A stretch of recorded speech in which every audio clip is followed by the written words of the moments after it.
People are generally stressed by the winter weather after, we've had several snowstorms or it's been uncharacteristically cold. You've had to do a lot of shoveling. People get tired and fed up of that.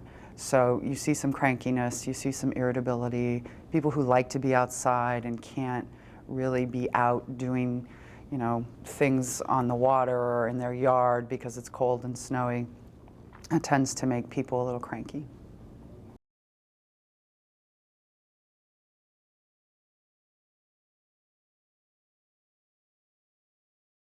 There are a couple of possibilities in terms of the weather wearing on someone.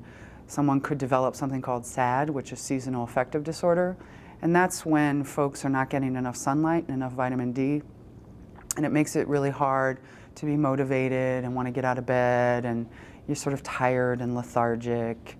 And really the best way to combat that is to get some sunlight and to go outside every day and just get a little bit of sun, even though it might be a little chilly. It's also possible that the winter blues could turn into major depression.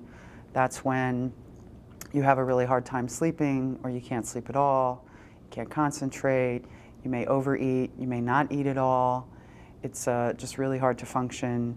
You want to sleep all the time, just fatigued, lethargic, irritable. That's when you want to seek professional help.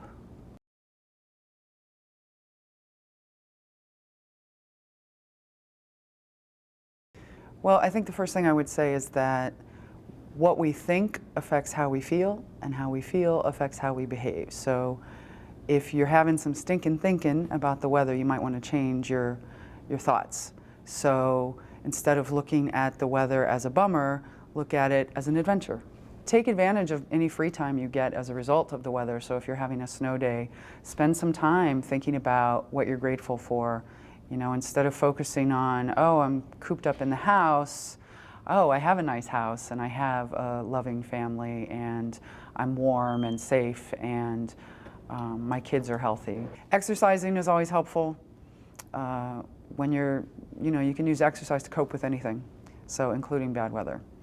You can also use any free time you have as a result of being cooped up in your house to reconnect maybe with people you haven't spoken to in a while, and to get a few things done, or to just relax and take a bubble bath and read that novel you've been wanting to read, or watch a funny movie.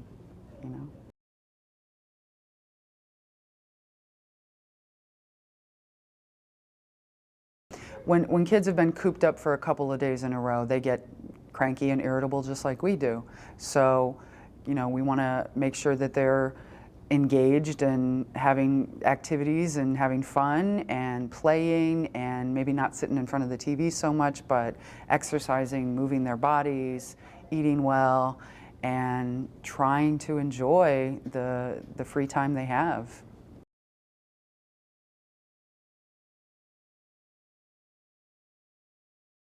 When I was a teenager, we had an ice storm and we had no power for 3 days, and I happened to have a waterbed, and I couldn't sleep on my waterbed because it was pretty cold, the water. There was no electricity, no heat, no hot water. So we turned it into an adventure, and we had some furniture in the basement that we hadn't used in a long time, and so we kind of chopped it up and used it for firewood because there was no firewood to be found, and we had hot chocolate, and we tried to make it like a camping experience. We kept our meat and our milk out in the snow and ice, and that's how we got through it. And looking back on it, it seems like it was kind of a fun event.